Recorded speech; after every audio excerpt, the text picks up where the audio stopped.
James Harrington, a young millionaire in his early 30s, was the epitome of modern success. His tailored suits, sharp jawline, and confident stride were as well known as his meteoric rise in the tech industry. Yet beneath the polished exterior, James carried a past he rarely spoke of, a fragmented story of struggles and sacrifices that he had buried deep under the weight of his accomplishments. He was admired by many, envied by others, and deeply misunderstood by those who saw beyond his wealth and charm. The visit to Hope's Haven Orphanage was, on the surface, a publicity effort.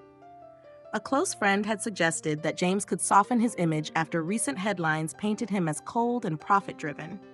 Reluctantly, he agreed, seeing it as a chance to repair his reputation. The press would cover the visit, showcasing him as a philanthropist who cared about the community. Inwardly, James told himself it was just another obligation on his packed calendar. The orphanage itself stood as a beacon of warmth in a quiet neighborhood, its bright yellow facade contrasting with the gray city skyline. Inside, the walls were adorned with colorful, hand-drawn pictures, and the air was filled with laughter and the faint hum of an old radio playing cheerful tunes. Yet beneath the lively chatter of children playing and staff bustling about, there was an unspoken sadness, a longing for connection in the eyes of the orphans that no amount of painted walls could hide. The wooden floors creaked slightly under James's polished shoes as he walked through the halls, taking in the scent of fresh crayons and lavender cleaning products. As James entered the activity room, the chatter quieted momentarily. The children glanced at him curiously before returning to their games and crafts. He was just about to introduce himself to the staff when a small voice pierced the air. "I know you." James turned sharply to see a young girl standing in the middle of the room. She couldn't have been older than 8. Her wide, curious eyes were fixed on him, and she clutched a piece of paper tightly in her small hands. Her dark curls framed her face, and there was something strikingly familiar about her gaze. The room fell silent as all eyes turned to the girl. For a moment, James felt an inexplicable unease, as if her words carried more weight than they should have. "Excuse me?" he managed to say, his voice wavering slightly. The girl didn't waver. With surprising certainty, she repeated, "I know you." And in that instant, James's carefully constructed world began to crack. Sophia stepped forward, her small hands trembling slightly as she held out a worn photograph. The edges were frayed, and the colors had faded with time, but it was clear enough for James to recognize the people in it. His breath caught in his throat. The photo showed a younger version of himself, laughing with a woman whose gentle smile and bright eyes radiated warmth. "This is my mom," Sophia said softly, her voice steady but laced with an emotion far too mature for her years. "She always told me about you. She said you were someone special." James's heart raced as he took the photo, staring at the woman who haunted his memories, Martha. It had been over a decade since he last saw her, yet her image in the photograph struck him like lightning. Memories he had buried deep began to surface, unbidden and relentless. "How?" James stammered, his voice barely audible. "She kept this photo in her favorite book," Sophia explained. "She said you were her first love. Are you really him?" James couldn't answer. His hands trembled as he held the photo, the weight of the moment pressing down on him like a storm. James had been a different man when he met Martha. At 20, he was a struggling college student, juggling multiple part-time jobs while trying to keep up with his classes. Life had been a constant uphill battle, and his dreams of making something of himself seemed like a distant mirage. Martha had entered his life like a burst of sunlight. She was kind, smart, and full of life, a stark contrast to the weary world James inhabited. They had met by chance in a bustling cafe near campus. Martha had spilled her coffee on James's books, and her profuse apologies had turned into a conversation that lasted for hours. Their connection grew quickly. Martha believed in James in a way no one else ever had. She would stay up late with him, helping him prepare for exams, and bring him homemade meals when he couldn't afford more than instant noodles. When James doubted himself, it was Martha who reminded him of his potential. "You're going to change the world someday," she had said one night, sitting beside him on the roof of her apartment building. The city lights stretched endlessly below them, a reflection of the stars above, But as James's ambition grew, so did the distance between them. His hard work began to pay off, and opportunities that once seemed unattainable started knocking on his door. A prestigious internship at a top tech firm came first. Then, the chance to work with influential mentors who could catapult his career to the next level. Martha had been proud of him, but she had also been wary. "James, don't lose yourself in all this," she had warned gently. "Don't forget the things that really matter." But James was young and driven, and he had convinced himself that success would solve everything. When the opportunity to move to a new city and start fresh arose, he had taken it without hesitation. Martha had pleaded with him to stay, or at least to reconsider leaving so abruptly. "I have to do this," James had said, his voice cold and resolute.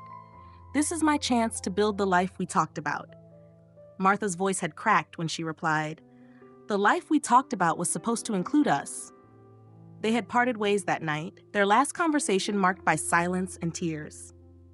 James had thrown himself into his work, using the whirlwind of his rising career to bury the pain of leaving Martha behind. Over time, he had convinced himself that it was for the best, that she would be happier without the complications he brought into her life. But now, standing in the orphanage with the photo in his hand, James realized the depth of his mistake. He had walked away, not just from Martha, but from something far more precious than he had ever imagined. James's mind swirled with emotions, shock, guilt, and an overwhelming sense of loss. How could he have let this happen? He had spent years building an empire, chasing success, and convincing himself that he had made the right choices. But standing before Sophia, he saw the cost of those choices laid bare. Sophia's eyes, so much like Martha's, searched his face for answers. "Why didn't you come back?" she asked quietly, her voice trembling. James opened his mouth to speak, but no words came. How could he explain that he had been too proud, too afraid to look back? How could he tell her that he had chosen ambition over love, not realizing the price until it was too late? "I didn't know," he finally whispered, his voice breaking. "I didn't know about you." Sophia's lips pressed into a thin line, and for a moment, James thought she might cry. Instead, she simply nodded, her small shoulders stiff with resolve. "Mom always said you were a good man," she said, "but I don't know if I believe her." James felt the weight of her words like a punch to the gut. He knew he had a long road ahead to prove himself, to Sophia, to Martha's memory, and to the man he had once hoped to be. James tried reaching out to Sophia the day after their encounter, but her demeanor was guarded. She avoided his gaze, her small shoulders tense as if preparing for a battle she had fought many times before. James brought her books, games, and even flowers, but she accepted them with little enthusiasm. The distance between them was palpable. One afternoon, as James sat with Sophia in the orphanage garden, he cautiously asked, "Can we talk about your mom?" Sophia's head snapped up, her green eyes glaring at him. "Why now?" she demanded. "You didn't care about her before. Why should I believe you care about me?" James felt the words cut through him like a blade. "It's not that I didn't care, he began, struggling the right words. "I made mistakes, Sophia, but I want to make things right." She stood abruptly, clutching the photograph of her mother that she seemed to carry everywhere. "You left her," she said, her voice trembling. "You left us. Why would I think you won't leave me too?" James watched her walk away, his heart heavy with guilt and the realization that words alone would never be enough to bridge the chasm between them. It didn't take long for the media to catch wind of James's connection to Sophia. Headlines screamed, "Millionaire's secret daughter discovered," and tabloids speculated about the sincerity of his intentions. Was he genuinely stepping up as a father, or was this a calculated move to repair his public image after recent scandals? Reporters camped outside the orphanage, cameras flashing whenever James entered or left. Articles dissected his past relationships, and pundits debated whether he was fit to take on such a responsibility. James's PR team was relentless in their attempts to control the narrative. "You need to make a statement," his publicist urged during a tense meeting. "People are questioning your motives. This could damage everything you've built." But James refused to play into their hands. "This isn't about optics," he said firmly. "This is about Sophia. Let them talk if they want. I'm not here to win their approval. Despite his resolve, the relentless scrutiny took its toll. Sophia overheard whispers among the staff about the headlines, and her doubts about James only grew. "They say you're only doing this to look good," she confronted him one evening. "Is that true?" James knelt before her, his voice steady despite the turmoil inside. "No, Sophia, this isn't about them. It's about you, and I'll prove it to you." Sophia's life at the orphanage grew more complicated as James's presence became a regular occurrence. The other children, once her closest companions, now eyed her with suspicion and jealousy. "She's just lucky," one boy muttered loudly during lunch. "She gets all the attention because her dad's rich." Another child chimed in, "Maybe she's not even his daughter. He's probably just pretending." The words stung more than Sophia wanted to admit. She tried ignoring them, but the isolation weighed heavily on her. The friendships she had cherished were crumbling, replaced by resentment she couldn't understand. James noticed the change in Sophia's behavior. She became quieter, retreating into herself. One day, he found her alone in the library, tracing her fingers over the edges of the photograph of Martha. "Are you okay?" he asked gently. Sophia hesitated before answering. "They don't like me anymore.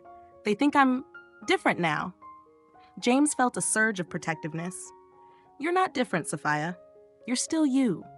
And if they can't see how amazing you are, that's their loss." Sophia didn't reply, but for the first time, she didn't pull away when he placed a comforting hand on her shoulder. One sleepless night, James sat in his penthouse, staring at the photograph of Martha and the life he had left behind. He thought about Sophia's words, her pain, and the unshakable truth that he had let her and Martha down. It was time to change, not for appearances, but for the sake of the family he had neglected for so long. The next morning, James called his legal team and trusted advisors into his office. "I want to start a foundation," he announced.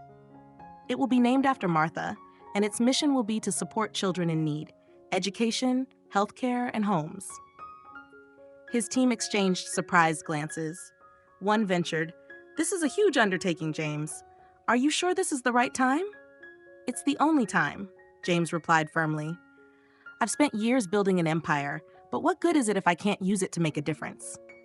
The foundation was launched within weeks, with James committing a significant portion of his wealth to its funding.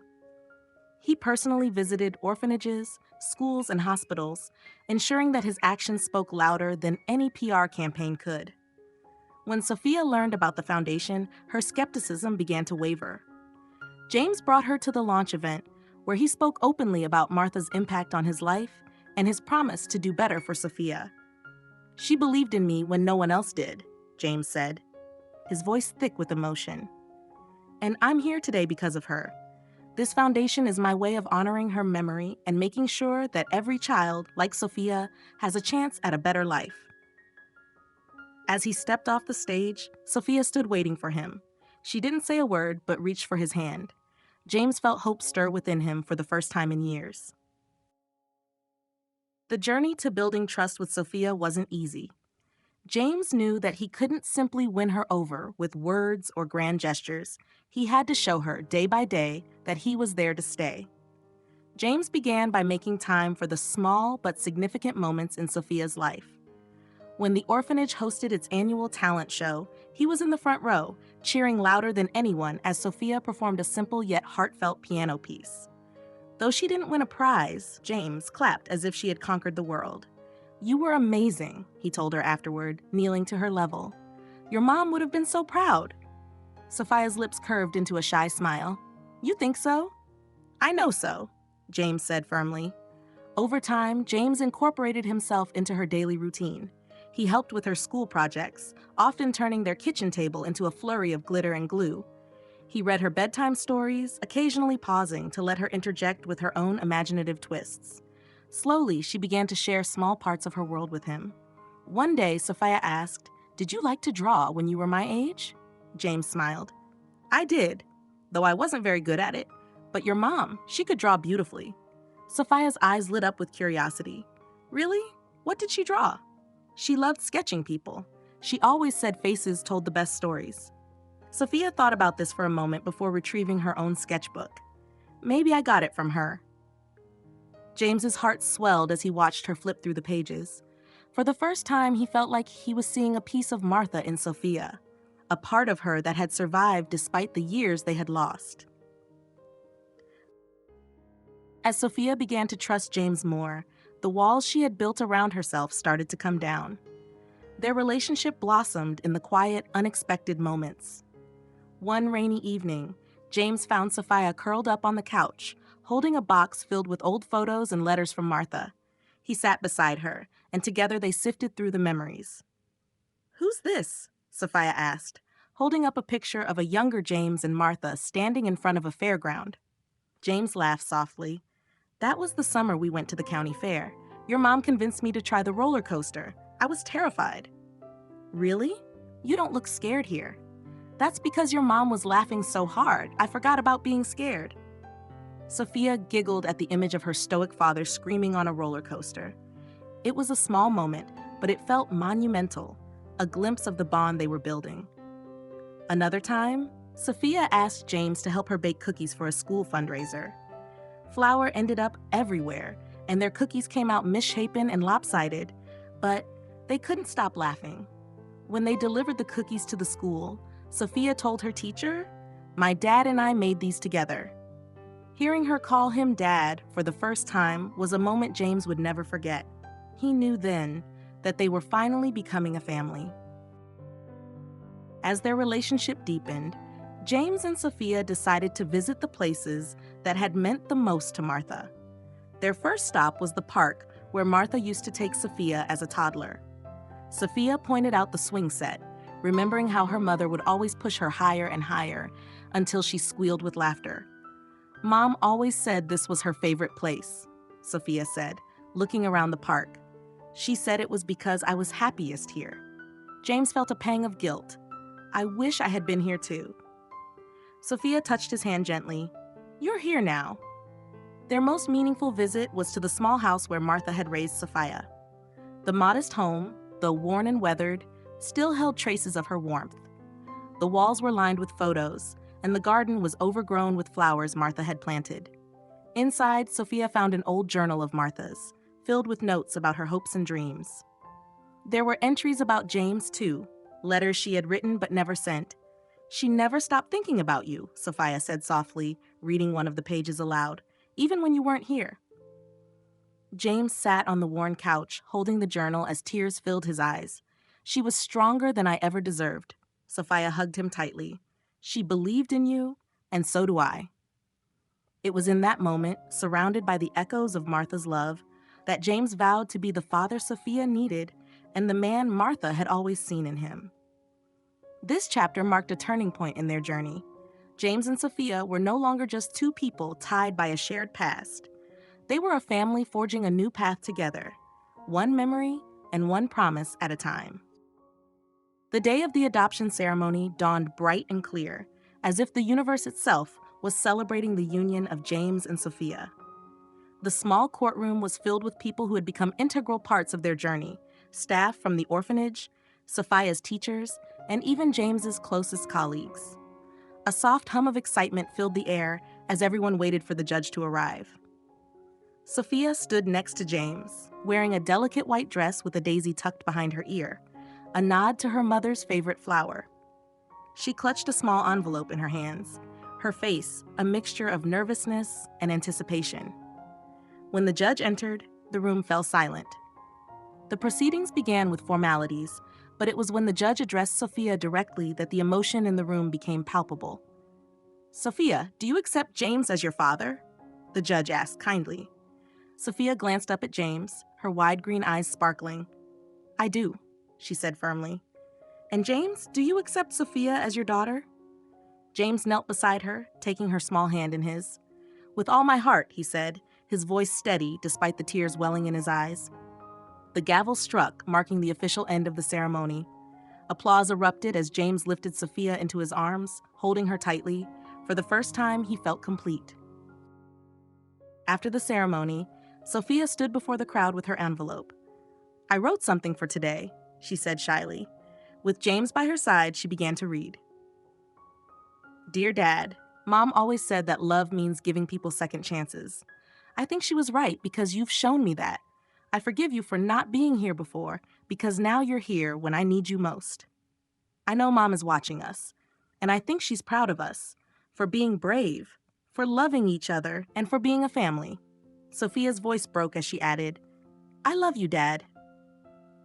The room was silent for a moment, filled with the raw emotion of her words. Then came the sound of applause and quiet sniffles from the crowd. James knelt beside Sophia, pulling her into a hug, his own tears falling freely. I love you too, sweetheart, he whispered, holding her close. It was a moment that sealed their bond, surrounded by love, forgiveness, and the memory of the woman who had brought them together. That evening, James and Sophia sat in the garden of their new home, the sky above them glittering with stars.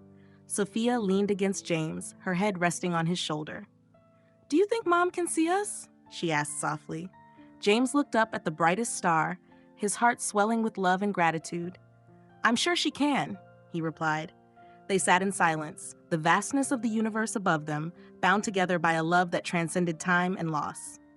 As Sophia drifted off to sleep, James made a silent vow to honor Martha by loving their daughter fiercely and unconditionally. Don't miss more heartwarming stories like this one. Subscribe now and join us on a journey of love, redemption, and powerful life lessons. Hit the subscribe button and turn on notifications to never miss an update.